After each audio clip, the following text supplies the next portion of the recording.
Alright, welcome to the channel. It's your boy Big Head Assassin. These are going to be my final thoughts on Cyberpunk 2077. You know, the good, bad, the ugly. Please make sure you hit that like, subscribe, and without further ado, man, let's get into it.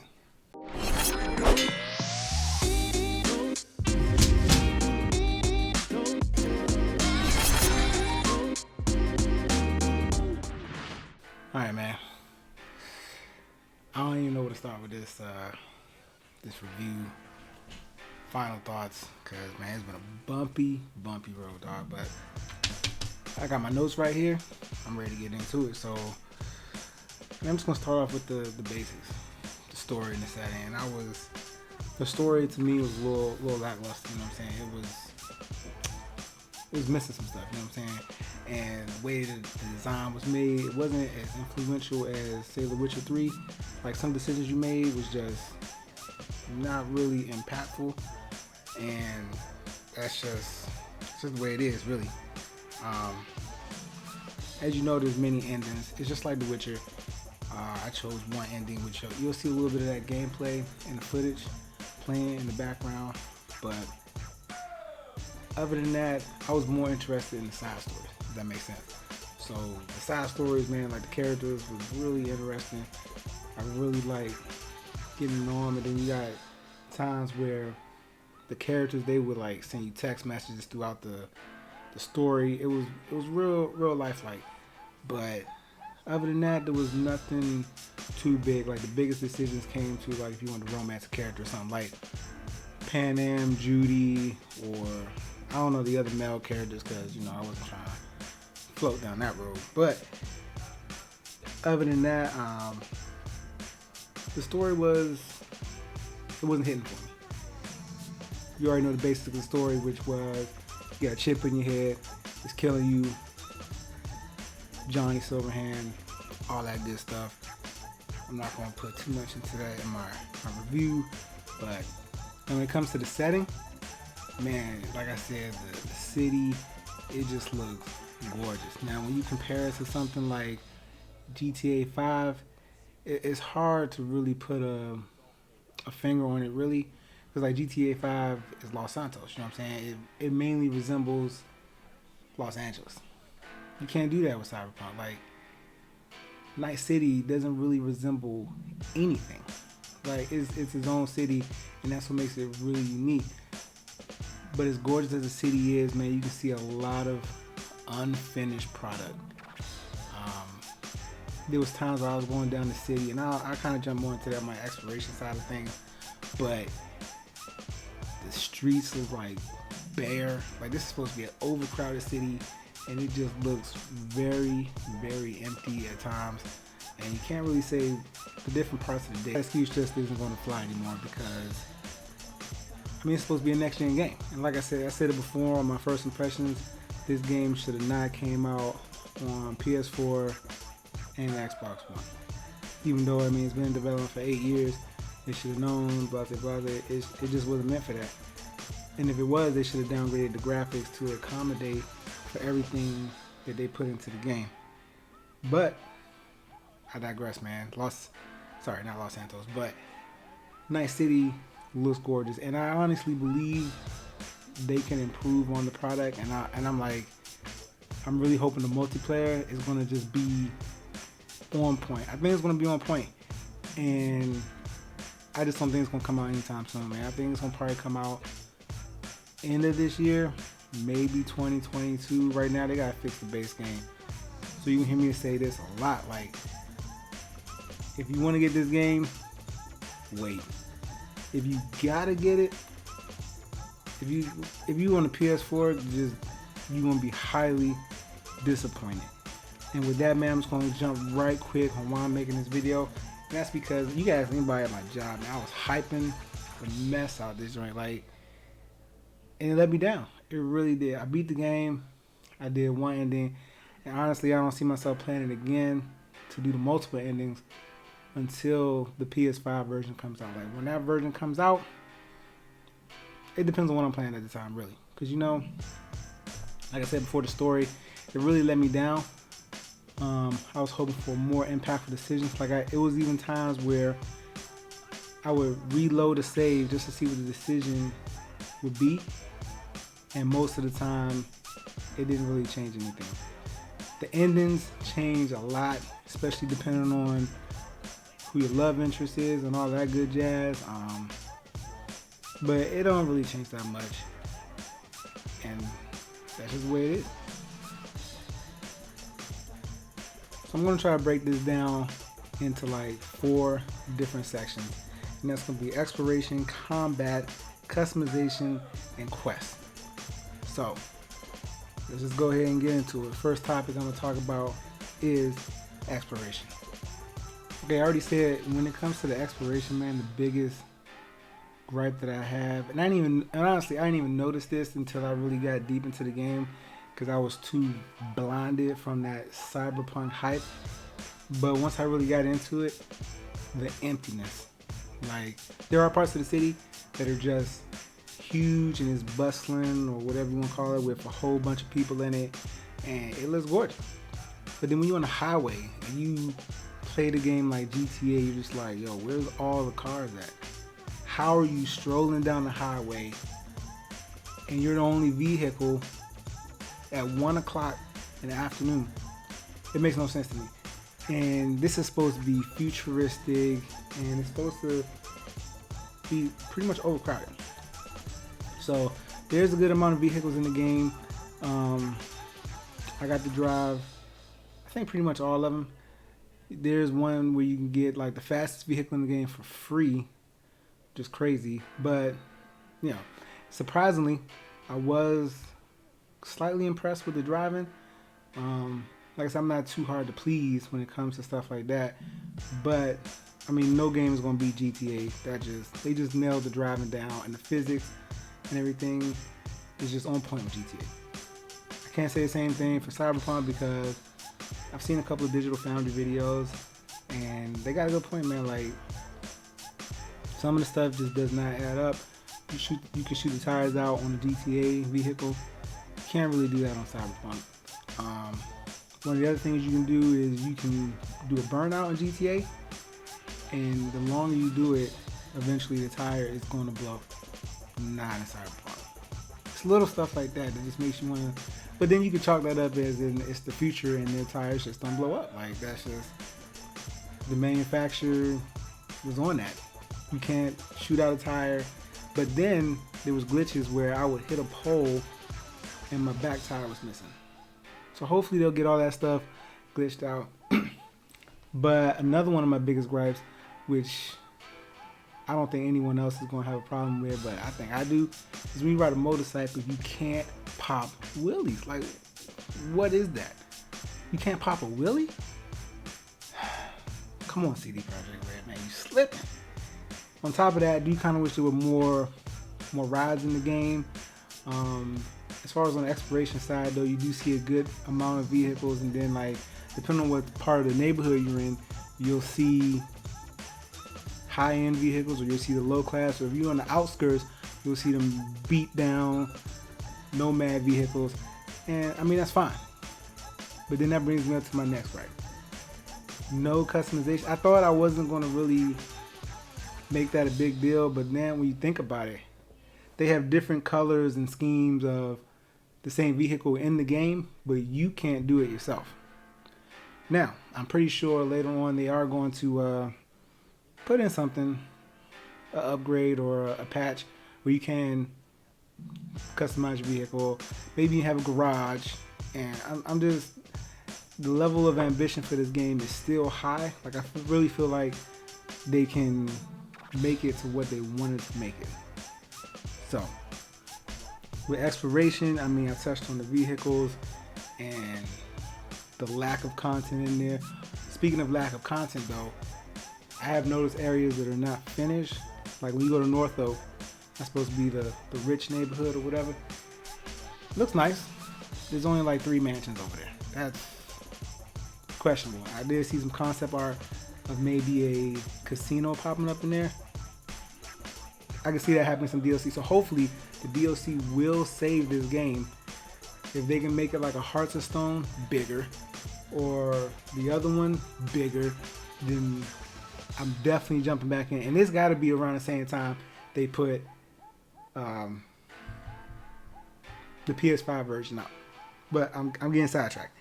One of the things I did notice on exploration was, because I have the map in my office, is that there is a spaceport, and I'm pretty sure that's gonna be some DLC. But the entrance to the spaceport is deleted. I mean, you can't get to it. So there's that. I kind of get the sense that CD Projekt Red was kind of out of their element here, from building a city to a big wilderness. I mean, with the wilderness, you can kind of put a little fillers in there. The city, you gotta be on it. But that's just how I feel on the whole situation. Let's move on to the next topic: combat. And this is one of those things where I thought I wasn't gonna like it, because if you look at The Witcher, obviously The Witcher is not first person, it's third person, so the combat is completely different. I surprisingly like the combat. I did notice that starting out the guns were a little, I guess you could say, shaky. It didn't really feel as good, but as you progress, you do get better with the handling on handguns and assault rifles, snipers, and all that good stuff.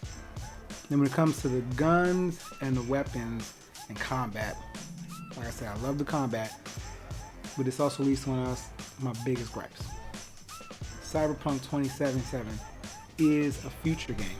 So, where's the future weapons? Like, I did kind of fall in love with this one shotgun, but in all essence, at the end of the day, it's still a shotty, and it just has these electrical coils on top, and that's it. From what I can tell, the most futuristic guns, for the smart guns. And really all that they do is they kind of do a Fifth Element style, where you shoot inside the box and the bullets follow. Nothing special about that.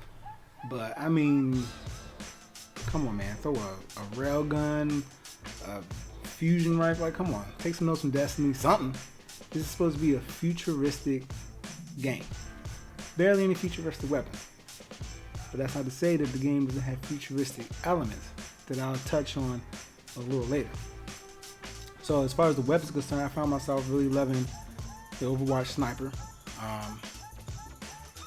You can see other people's videos on how to get that sniper rifle.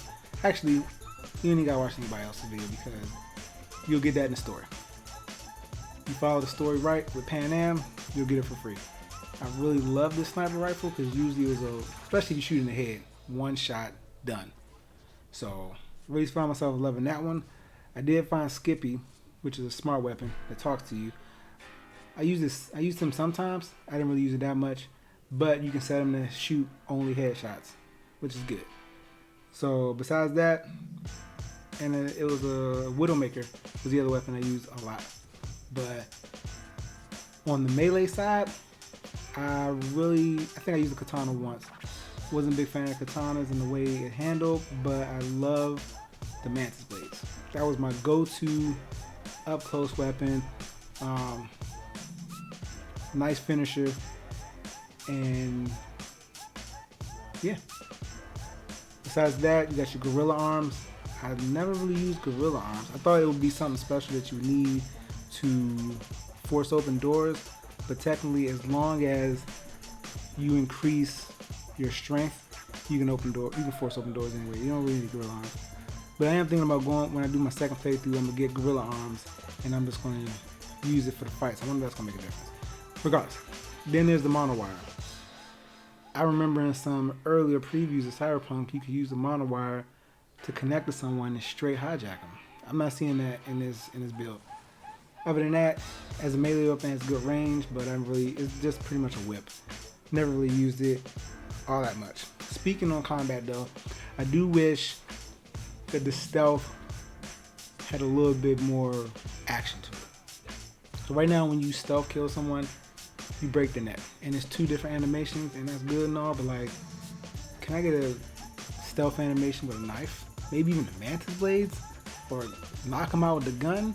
Well, you can knock them out with the gun, but play around with it a little bit more. Like, I need some more rewarding stealth animations because I'm a stealth guy. I like to sneak around and just wipe everyone out in one blow. So the combat, I do rate the combat later on, and you'll see why I gave it that score. So moving on to the next topic, customization. I'm not gonna touch too much on this, man, because everyone knows it's the first person video game, so customization is almost pointless at any point, really. You get to see yourself in the mirror, but who actually, first off, why would you take time to see yourself in the mirror when it's not even as simple as walking in front of the mirror? You literally have to go to the mirror, hit the icon so the mirror can digitize and show your image. I gotta do all that just to see my character? Negative. I do like the different gears that they have, you know, the pants, and the pants, the shirts, the overcoat, all that stuff that represents armor, that's fine. But that's really better for third person. But when you do see your character, I would have loved to see cybernetic enhancements. Like if you get something done to your legs or your arms, you should be able to see it. There's one of the cybernetic enhancements you get for a double jump. Well, maybe have a cybernetic enhancement where you can see the enhancement done to your legs for that double jump to be enabled. Something with your eyes, the optics. I know you can customize your eyes, whatever color, but maybe show some kind of animation for that. They really kind of went lazy with that. And then doing one of the Night Wires thing, I remember they pointed out that you could see the Ripper Doc do the surgery of whatever enhancement you got done. And you do see Vic do that the very first time you go to Ripper Doc when he does a little thing for the palm. But that's it. That's it. So, and then the only other time you see your character is at the end, depending on what ending you get, because I haven't seen the other endings yet. I think I'm just going to YouTube those. Is worthless. There's no point of the customization, really. And I'm glad they kind of kept it a little light because, like I said, you don't really see your character that much. So, it's just pointless. But what they did with it's okay. Next subject, quest. Now, I've never been the type to kind of dig deep into this type of area because when it comes to open world games, it's pretty much the same. You go to the marker, have a little dialogue, go there, do this, whatever. And I'm fine with that, as long as the story is engaging. And that's what I was saying earlier, where the side missions is where it's at in this game. Like, getting to know those characters was the highlight of my whole playthrough. Now, on the map, you do have little other side missions that you can do. And you'll see the markers on the map. You just go to them, you'll have some dialogue. Most of the time, it'll be a fixer, you know, calling you like, hey, V, I need you to do this. And you do it. You get paid, and that's the end of the story. The side missions, on the other hand, are more like short stories. And I really found myself getting engaged with those, especially when it came to characters like Judy or Pan Am, which those two, man, because I know a lot of people got questions about how to romance them and everything. And I'm tell you right now, you can't romance Judy. But I will tell you between the two, like, because as a male, you can romance Pan Am. When you romance Judy, on the other hand, I mean, you can't romance Judy, sorry. Scratch that. But out of both of them, once you're done with the quest for Judy, depending on how you leave it, she constantly texts you saying, hey, I'm in Oregon, check this out, blah, blah. Pan Am don't do that. She just be like, what you calling for? You know how it is.